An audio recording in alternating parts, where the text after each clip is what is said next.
Daryll. And I'm Greg. We're on a journey on the long and winding road To share with you the glorious gift of music. We've had the privilege of making a lot of friends. And now we finally have the chance to sit down and have a conversation about their Long and winding road and share with us the glorious gift of their music. So, Relax and rewind it back. on that note, Here's On That Note with Daryll and Greg.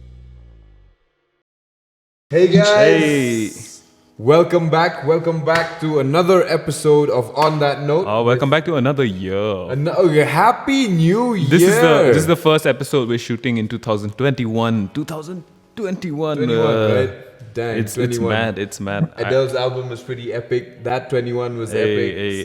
Like, By the way, we had a really good 2020 and Yes. 10 really cool episodes. You go check all those out. Those are all up there. Yes. And now we today's have episode, Yep. episode 11 of the new year. We thought, who better than to get these guys from Tripura? Yeah, we will complete actually We will- all the the whole 8 states. And this has been we have wanted to do this since the beginning. We wanted to have every single band from every single every state, state. and try to have as many stories on the show as much as we can. And we're so happy to have these guys from Tripura. These guys have been keeping it very, very real. Very real, man. And they've been preserving their native tongue, Kokborok, and also they've been touring a lot. That's the whole point of Yep. their journey and of their band as well, is to promote that culture, that Yep. the roots basically of who they are and their people and their native language. Yep. So ladies and gentlemen, without further ado, all the way from Tripura, give it up for Koloma. Koloma. Hi. Yo, hi. Hey. There we go. All right. We have Bhaskar and Shimul. Shimul, what's up, And you guys? I think we're missing Romeo. Yeah. Romeo is supposed to be Romeo. here. Yeah. So he's our front man. So he is out of town currently. So Right. Okay. So I yeah, hope man. all of you guys have had a good New Year. Hope Yeah. Yeah. Firstly, Happy New Year, you guys too. Yeah, happy New Year to you Hey, guys. Yeah, man, we're so happy to have you here. We were checking out your music. By the way, these guys have 2 albums out already, and they have an EP. out. So you can go check all of that stuff out on Spotify, YouTube, whatever. And I was just checking your music, and it's so cool. It's so refreshing. It's actually stuff that I never expected would come out of Tripura. Because I mean, to be honest, I didn't know much about independent music from Tripura, And we were sitting like the whole team here, and on that note, we were trying to get down to artists who were doing music. I mean, we only came across your music, and we've known you guys for a few years, and and we're so excited to actually be talking to you guys, because I think we will probably learn much more about Tripura's independent music and what is happening there.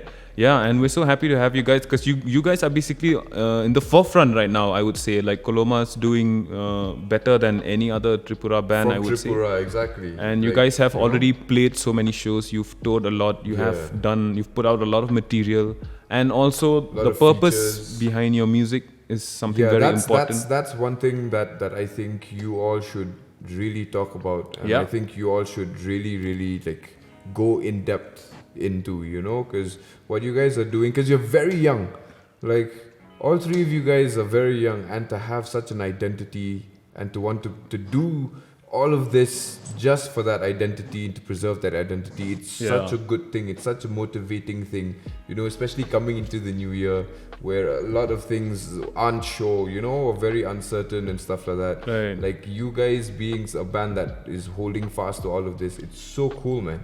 So coming to that, let's dive into how Koloma started.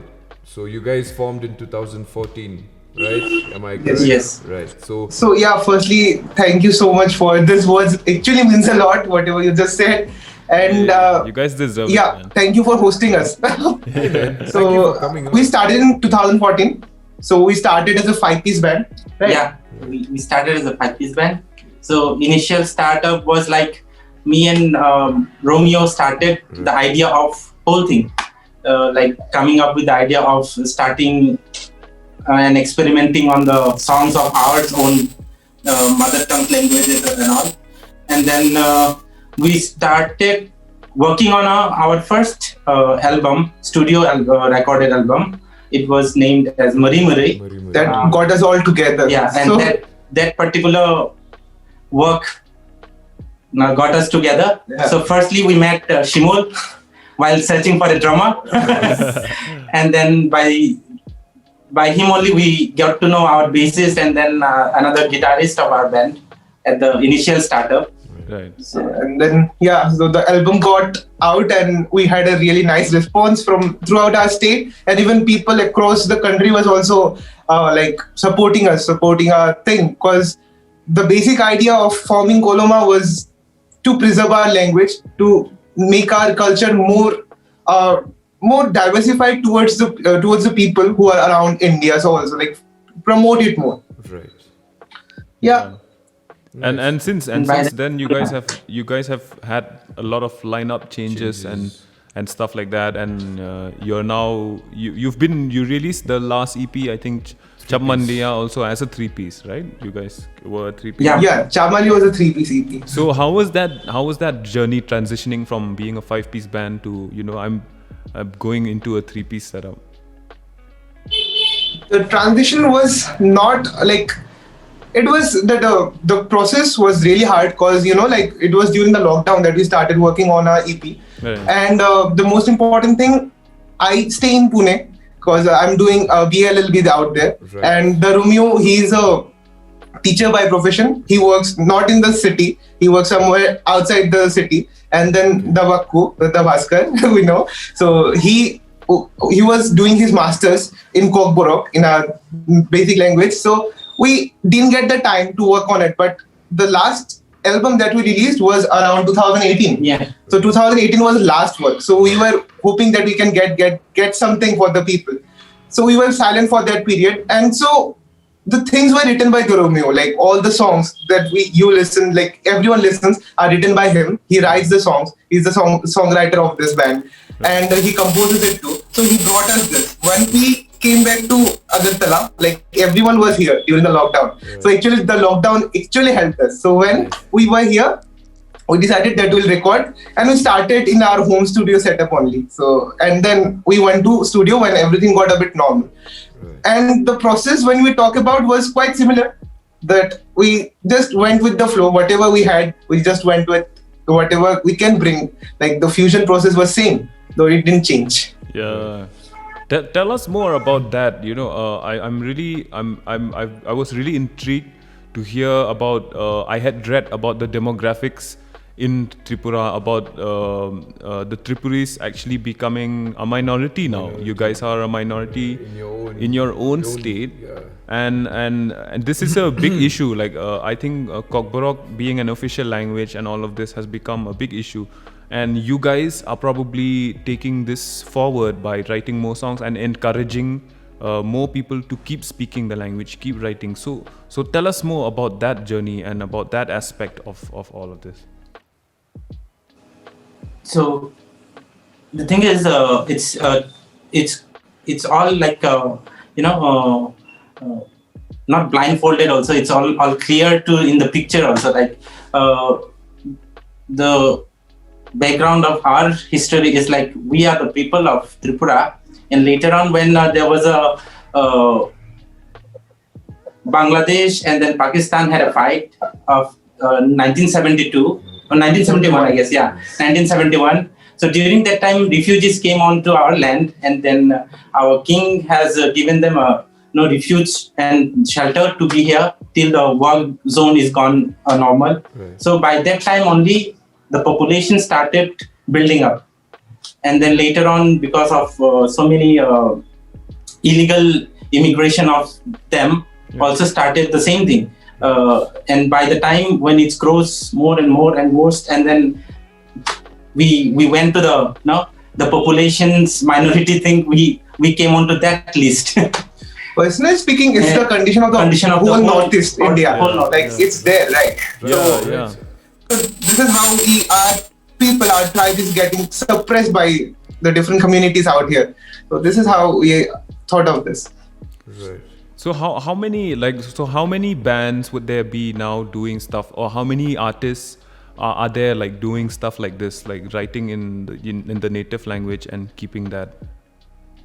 That is very few. We must say that is very few, because if we talk about the independent music scene, so it's quite weak in this state, to be very frank. And then there are people who are writing in this language, but our people are mostly composing their song in the most Bollywood ways, like they're making it most commercialized songs out here, and they're writing those like romantic numbers in a different mode, not the way that we prepare, not the band condition, mostly the singer thing, right? So that is being there. When we talk about the most independent scene about the bands, then that is very less, maybe another one or two. It's growing, like people have started. I won't say that is not there, but people are starting with that. People have started. That is the most goodest thing. Right. Yeah, I've realized, because when I go on Google and Google like Tripura bands, I only see your guys like up there. Yeah, man. But that's also like a brilliant like marketing thing, right? Yeah. If you search for acts from there, if you want to take an act on, like you guys are the only ones that pop out. So competition, what competition? But it's so cool. Like I would say that most of your music has that vibe to it, that you know where it's coming from, and I think that is very hard. It's very hard for musicians. So tell us more about that, about the writing process, about the production process. And I know about you guys use the Tiprasa, I think Tiprasa, was it called the native the Tiprasa folk instruments? Yeah, the folk instruments. Yeah. Okay, so basically, as I told you, the Romeo, he's a front man, so he writes the lyrics. So when it comes to the composition, he gives us free hand, like compose whatever you want to do. So when the Vakku gets the chords, so the basic idea when we compose is to keep the flavors of our Tiprasa folk music, to include most of our native instruments like the chongpreng, then sarinda, then these are kind of string instruments, and we come to percussion instruments like kham, then wakro. So these are all kind of percussion instruments that we try to put in. And then the vocal melodies, if you listen to our vocal melodies, that are mostly based on our Tiprasa classical folk. So his vocals almost layers there. So beyond that, when we think like what else we can do, so every song has a specific thing. When you put a guitar on it, so it sounds like we get the feel, like what genre we can take it. It just goes on the flow. Like if it sounds good in a rock kind of stuff, we put the rock vibes on it and fuse it. But the main thing is we keep our structure, the folk structure of our Tiprasa music in it, and then fuse, right? And I want to talk about the lyrics. That we also get a help from our auntie. It's Romeo's mother. Oh, nice. She also writes lyrics for us. Like her poems, we use it for our band also. There are a few songs we used that lyrics too. Okay. Like we have a Jaduni Sumui, Masing Jara. Those songs are written by Romeo's mother. So it's very, very much supportive from the elders also. So we are like quite helpful by them. Would can say. Was Romeo's mother also like was she like a writer? A writer also, yeah. Was She's not a renowned writer, but she writes poetry. Right. Poetry as a hobby. Okay. As a hobby, okay. Yeah, man. I think the songs are doing well actually. I feel it's so sad. The saddest thing here is the fact that I don't understand the language, That's the only part. But then I feel besides that, even then, like I was telling, the music and the melody, because we can appreciate a good melody anytime, because it's not difficult if you hear a good melody to know that it's a good melody, and you can understand whatever emotion the song is speaking about. Comes. It just comes to you. But like Greg said, the saddest part is that we don't know like what y'all are saying like exactly. Most of the meat of the song is in the words. right? Especially when it comes to folk songs, because these are stories, stories that are being told through like written word, through words, no? Yeah. So my question is, how difficult it is to be a young band, or how tempting is it to be a young band and to maintain that identity that you have, you know, because it's so easy to just like you said, you put any vibe on it because it work, right? But how important is it to maintain that identity in a shifting scene, or like, you know, because if you compare with the rest of the nation, you know, it's quite a big, vast little thing. So actually, to be very frank, that we have as a band, the way you said, like when it comes to our language, some people can't understand what we are saying, but they connect with us with our music. So we get a mixed audience. Some don't understand and some understand, and then it's a kind of a good, like, whole kind of mess out there. But it's positive also that people are taking us as a band. When we start writing the songs and composing, we don't know, like, we just stick to our folk melodies, because this songs are being made by the Romeo, and he is a kind of, like, you know, like pushed out there, like in the folk genres. Like he loves to work in those folk genres. Right. So kind of he gets influenced. So for which we are stuck in that. So like we are not moving away from it. We are not shifting away. So this is how we are working. Yeah, tell us more about that, about the lyrical themes. Like I really want to understand what the songs are about. What do you guys write about? I mean, I obviously do not understand the language, so it'll be really nice to hear from you guys. What are some of the themes and the topics that you guys pick up? Because it sounds like once you listen to them, you sound like, you know, you're in nature somewhere, you know. And I'm guessing like most of the songs also are about, like, you know, like most of that, like the beauty in everyday nature and stuff like that. Yeah. So we'll talk about the new album which we have recently released. From there, Chapmanliya was it's a state of confusion. Like Chapmanliya, the word means a state of confusion. Okay. So this is mostly, this album is specifically about love, and it moves around the confusions that we are facing in the face of love. And when it comes to all the songs that we have released till now, Mari Mari become, if we say like what songs we write, what the lyrics are about, they are mostly about our nature, the Tripura folk people, our tribe, and obviously love. So this is where all the lyrics revolve around. Right. Then when it comes to our song, like I'll mostly elaborate this album, like we love to elaborate our latest EP. Yeah. So Chapmanliya, so it was about the confusion. So like it's a face of confusion. And then Naira Naira, it's almost about the first dating experience. Then someone is waiting for his or her lover, and he's still not arrived. So it's that waiting. Then Khati Hui is kind of a long distance relationship. And then, you know, Khunai Kare is there. One more. Yeah, so Khunai Kare is about, like, you know, it's about, if you talk about the Khunai Kare, it's like an experience of our own state. Like we are the people of here, or maybe you can take as an India whole nation. Like when we go for studies or work from the outside of our state, so people won't recognize us as an Indian. That is also there. And then apart from that, in our land also, in Tripura itself also, sometimes we also face the same thing. That is one side is there. And another thing is, we have a historical background, which is huge.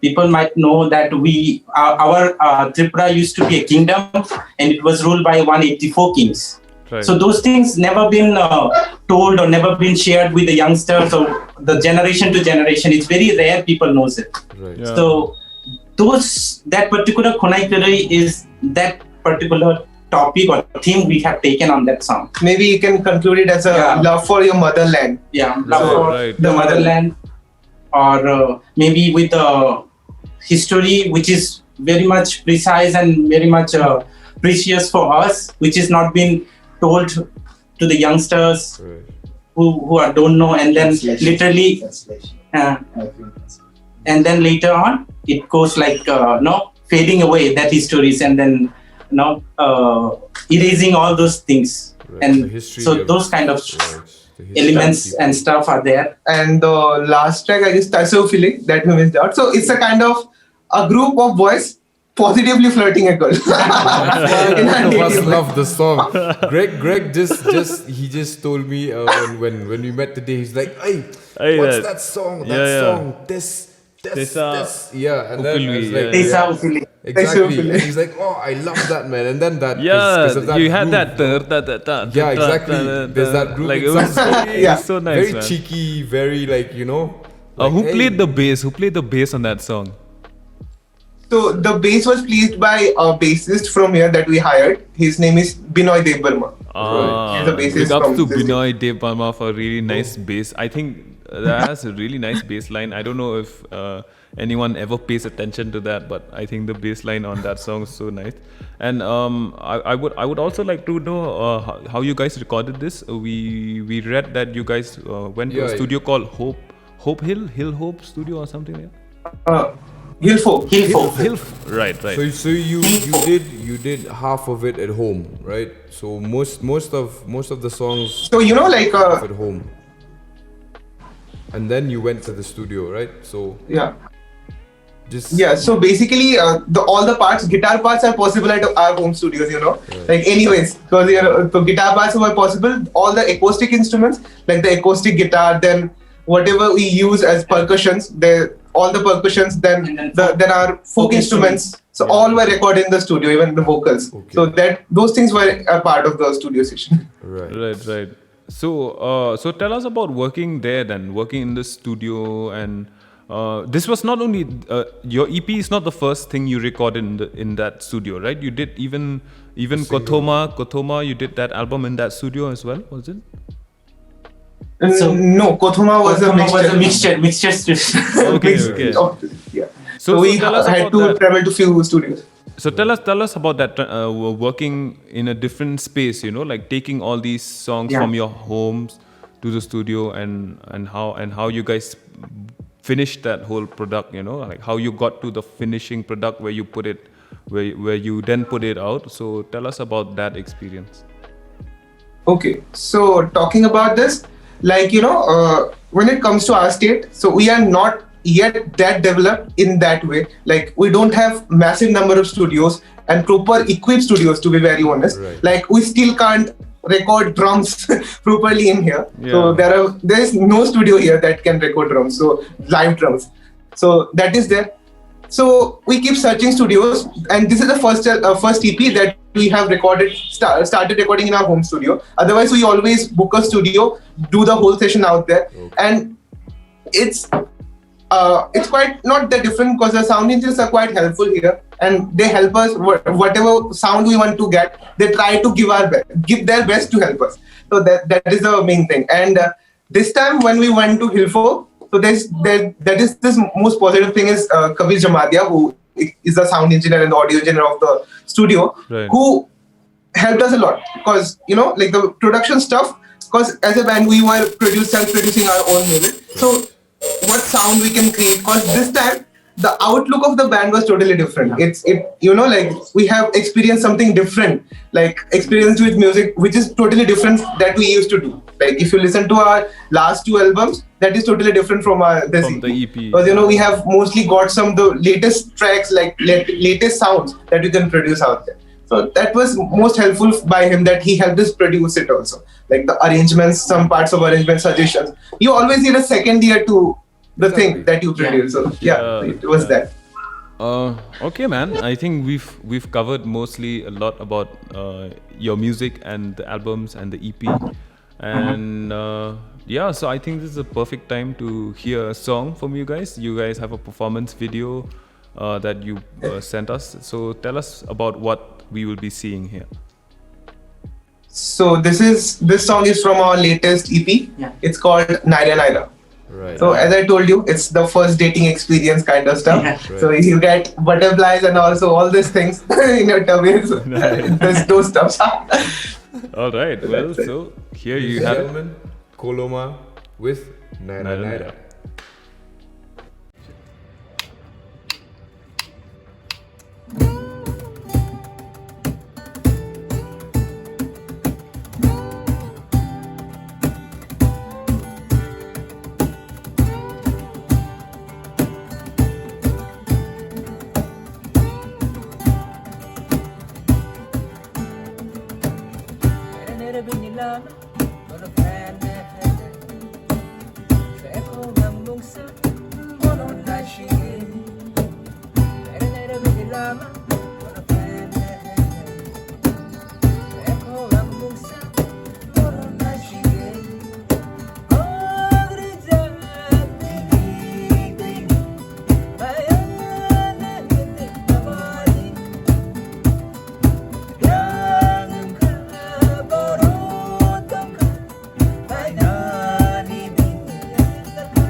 Welcome back, ladies and gentlemen, and that was Koloma with a special performance of Naira Naira from their latest EP called Chapmanliya. Go check it out. It just came out like last year, November, Yeah, man. yeah. Like, yo, this is pretty new. Yeah, yeah. And also, if you haven't wished any of you guys, Happy New Year. Yes. So- always remember that there'll be more and more shows to, check that out. Check out the previous shows. Yeah. Well, all right. So let's do move this. on, man.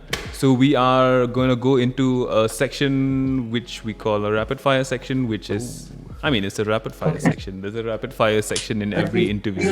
So you guys will answer as fire. Hope so it won't catch us fire. I think that would be a good thing. I think that would mean that, oh yes, this show. Pretty bad with the rapid fire rounds. Hey man, Because both of us are pretty much bad on. even us also, we're very bad at like rapid fire rounds. Yeah. We take forever. Honest. It's that guitarist drummer partnership, no? Yeah, man? I think no. It's, They don't want to do interviews. Yeah, man. All right.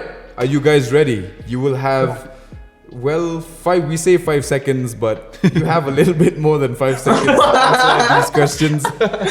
Yeah. All right. Are you ready? We're gonna ask. Actually, it can be like a collective thing, so you guys can answer one after the other, right? Or you can answer together. Or you can answer together, right? Okay. All right. Here's the first question. What is the first show or concert that you attended? First show concert. A local gig in here. Okay. Yeah, for me it's in IIT. Okay. When I was studying. So IIT, there was a huge concerts happen every year in the month of January or February. College Fest. All right. Second question. If you could pick any artist, who would you pick to collaborate with? Maybe Papon. Papon and Raghu Dixit. All right. Hey, if Papon or Raghu Dixit, if you guys do watch the show and if you hear this, there's a young band out here who wants to work with you guys. Yeah, that'd so be hit nice, them up, man. That'll be epic. All right. Let's move on. Third question.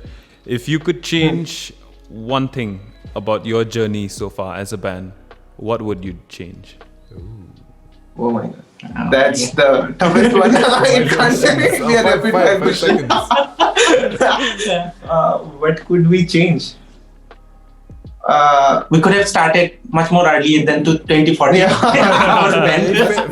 that's a good answer. Actually. That's a very good answer. That's a good Quite answer. fair. Yeah, quite fair. Yeah. All right. So, next fourth question: who is your favorite Northeast artist? Soulmate. Me, Papon. All right. Epic. We have a Papon fan here. Papon fan. Exactly. Yeah, nice. All right. Last question. All right, you guys ready? Yes. If you guys could open a show for any artist, who would it be? Oh my god. Coldplay? Coldplay. Big, man. Go beyond the reaches. So we went from Papon to Coldplay. Okay, fine. You don't want to open for Papon anymore. Also, mate. Okay, that's fine. Oh yeah, either Coldplay or John Mayer. Nice. That works. All right. Well, that was rapid. There you have it. You will soon hear Koloma collaborating with Papon and Raghu Dixit and opening for Coldplay. For Coldplay and also John Mayer. John Mayer, yeah. Hopefully. Hey man, you never know. Honestly, right? All right, all the best to you guys with everything, man. So before we let you guys go, we'd like to do this one more thing where we ask you of one of your most favorite albums that has shaped your music and that has shaped how you guys are as musicians. So give us one album so all our listeners and everyone who watches this show will go check that out later, just to get a understanding of our latest one mostly. Chapmanliya is the latest EP, which is like given us much more drive to go farther and different sounds we worked on. Yeah. Nice. All right. Well, they've picked their own EP. They picked their own EP. That's pretty good. Cool. I mean, hey man. So they've done it themselves, man. Yeah, man. Go check out their EP. It's called Chapmanliya. It's been out since November and it has really five really nice songs. And my favorite is Tisa Upilwi. Yeah, I need to get that right. I keep forgetting the name of the song, I remember how the song is like, how to play it, but I keep forgetting the name, man. All right, so that wraps this episode, and we're so happy to have you guys. Thank you so much again. Thank you so much for again. We're missing Rumio. Yeah, we wish Rumio was here, man. But shout out to Rumio. But it's all cool. Thanks to Bhaskar and Shimul, and thanks to Holong de Burma for putting all of this together, and thanks to him. And before we let you guys go, just tell us what you guys have in store, what's coming up next. What can we expect from you? What do you have going on? Yeah, so next we have a music video for Naira Naira coming out pretty soon. Like it's in the last post-processing process, like the video. Nice. And yes, so we have started writing our next single maybe. We're gonna release a single pretty soon this year. 2021 resolutions. These guys don't wait. I like that, man. Yeah, I like that. There's very less bands in Tripura, but the ones that are there are actually doing it, man. Yeah. They're full on doing it. That's so And cool. we wish you. And hoping that we can tour this year. Yeah. We hope to have shows back. We are missing like hell. I would love to see you guys live, man. Yep. I would love to see you guys live. I saw that you guys played Zero Festival quite a few, I think 3 years in a row or something like that. Yeah. I don't know if there's 3 years. anyone who's played 3 years in a row. 3 years, yeah, man. Like, So it just shows, man. So you guys, everyone, go check out Koloma. All the links will be down here below to their Instagram, Facebook, their YouTube, everything. Just go check that out. Yeah. guys, we wish you nothing but the best, nothing but Yes. love, like always. And more music. and More music. music. So thank you all so much for agreeing to do this and Yes. for coming on the show. And we hope to sit down with you guys also. If ever we're in Tripura, we'll definitely hit you guys up. And the Yes. same, if you ever You're most welcome. You are just most Come on, welcome. man. if you guys ever are in Shillong anytime, just give us a call and we will, we'll Sure, hang sure. out. We'll take you around, man. Yeah. Right? Thank you Sure, so sure. much, guys, for doing this. Thank you so much for Thank hosting us. you so much. And Thanks, man. appreciate your All right. love. Yeah. And on that And note. on that note, this was On That Note with Daryl and Greg and And Koloma.